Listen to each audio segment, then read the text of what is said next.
We have a new development in Tennessee's race for governor and whether there was pressure inside Marsha Blackburn's Senate office to break the law. That's the question raised by recordings now obtained by NewsChannel 5 Investigates as Tennessee's senior senator asked voters to put her in the governor's office. NewsChannel 5 chief investigative reporter Phil Williams first broke the story about the ethics investigation in her office space just last year. And Phil, Senator Blackburn opened the door to these new questions with her own claims about that investigation. Yeah, that's right. We're normally very careful about the types of stories we break once early voting begins. But what Senator Blackburn said during an interview this weekend left us no choice but to share the rest of the story. I want to start with some news of the day, as it were. Over at WKRN this weekend, Marsha Blackburn was asked about the story that NewsChannel 5 Investigates first broke about how Blackburn's office had faced a Senate ethics investigation last year over the use of tax dollars for her political campaigns. And she implied there was really nothing to the complaint. This was a politically motivated complaint. It was fully investigated. There was no misconduct. There was no disciplinary action, and it has been completely resolved. But NewsChannel 5 Investigates has now obtained transcripts of recordings from inside Blackburn's own office that were provided to the Senate Ethics Committee. We've also heard the recordings for ourselves. In one, a senior Blackburn staffer says, "Look, I could have ran out of ink writing down the violations." The person later added, "The staff being told to do things is a gross violation of the Hatch Act. The Hatch Act makes it a crime to use federal staff and federal tax dollars for anyone's political campaigns." Good evening, and what a great evening it is. At the time, Marsha Blackburn was gearing up for her 2024 re-election campaign, and members of her taxpayer-funded Senate staff were afraid of being forced to cross the line and to engage in political activity.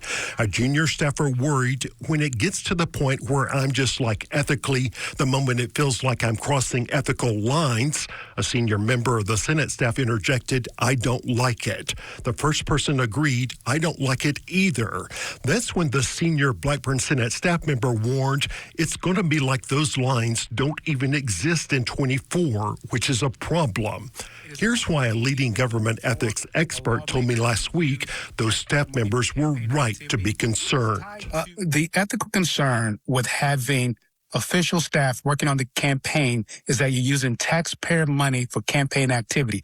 And that's a basic ethics rule that all staffers are aware of, as well as all members. That is the tragic part. And Blackburn's taxpayer-funded staff were so worried about the 24 campaign, according to the evidence provided to the Senate Ethics Committee, they were not sure they could continue to work for her office.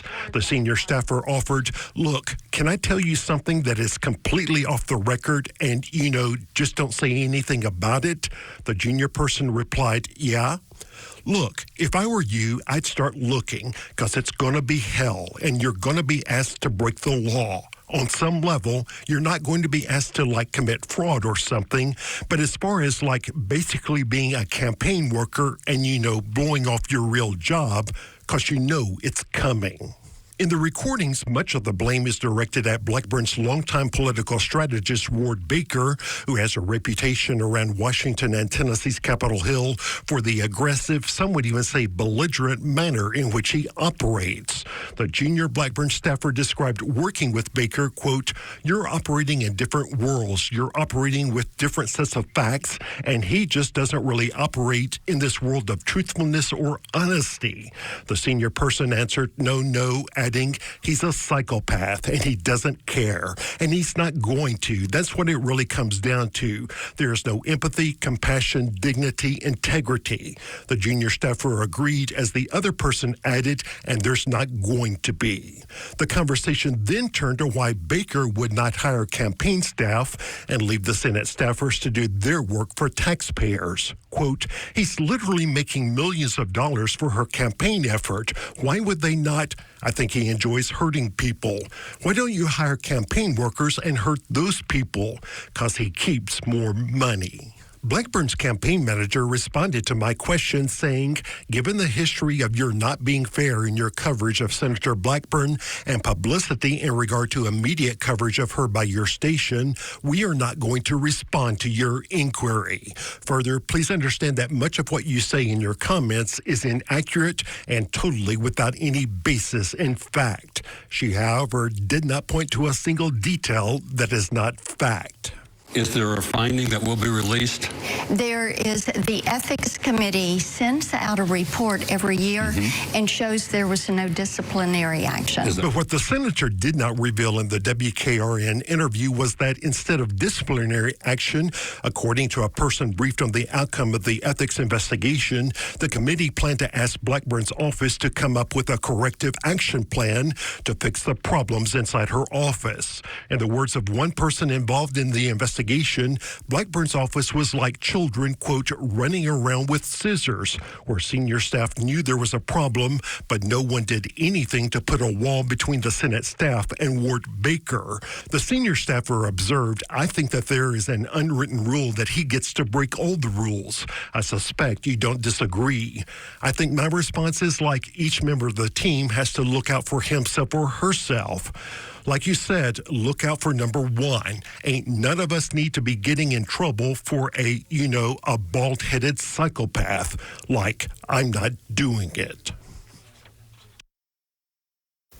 And as we mentioned, we do have the actual recording cited in this report, but our source has asked that we not play it, at least at this point, out of fear of retributions against the people who are involved and potential impacts upon their job. Sure, and to be clear, if you got anything wrong, and I know you have the utmost confidence you're reporting, but if you did, the senator's office could come to you, clarify that, and you would do the same. Absolutely, and she could release all of her correspondence with the Ethics Committee, something that one of her opponents, John Rose, has called for her to do, but for reasons we can only guess, she refuses to just come clean and give us the documents. Ultimately, it would be up to the voters to decide what to do with that information. That's right. It's not up to us, it's up to the voters.